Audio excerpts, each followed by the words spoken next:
Hello friends, welcome back to the new tutorial of the React Native. So today we are going to learn how to upload multiple images to the AWS S3 Bucket in React Native. Those who haven't subscribed my channel yet, please do subscribe my channel, and if you like the video, please do like, share and comment on my video. So let's get started. So I'm going to pick multiple images right now. So this and this. Three images I have selected. Okay, select. And let's see the console part. So you can see three images, file 1, file 2, file 3 uploaded. Okay, let's go to the S3 bucket and check buckets. So here you can see images 15, 16 and 17. So here 15, 16 and the 17. Both are uploaded. Okay, you can go and check. You can make it public also, like which we have already done. Like go to this one and go to the object actions, make the public ACL and just make it public and go to the objects. What we have done the public, I guess 15 or 16 I have done. Let's open this one. So you can see that this file we have uploaded, which is coming up here, right?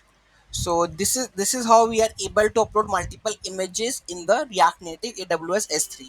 Let's have a look into the code level. So what we have done, we have a React from the React, view button alert from the React Native, document picker from the React Native document, and the AWS SDK that we have installed these two packages. Okay, then we have a configuration of the AWS with SS key ID, secret SS key, and the region. Okay, then we have the S3 initialization.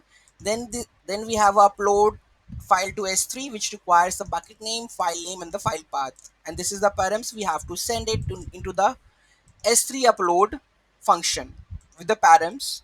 Okay, then we have a pick files. When we click on the button, this function will call.